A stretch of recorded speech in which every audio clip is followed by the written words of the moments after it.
और मैं यहां पर आदरणीय लाल कृष्ण आडवाणी जी का भी जिक्र करना चाहता हूं। हमारे नेता थे, आज हैं।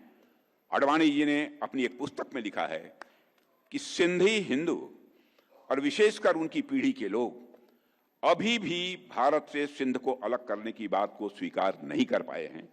न केवल सिंध में बल्कि पूरे भारत में हिंदू सिंधु नदी को पवित्र मानते थे। सिंध के कई मुसलमान भी मानते थे कि सिंधु का जल मक्का के आबे जमजम से कम पवित्र नहीं है।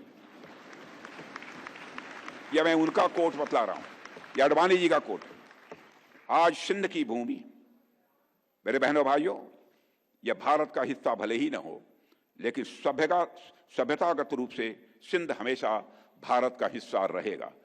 और जहां तक जमीन की बात है तो बॉर्डर्स तो बदल सकते हैं, क्या पता कल को सिंध भारत में फिर से वापस आ जाए।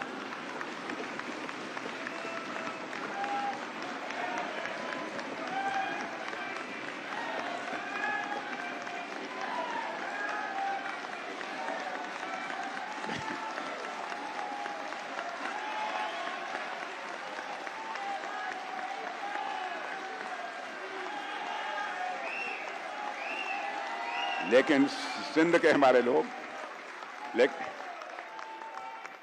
लेकिन सिंध के हमारे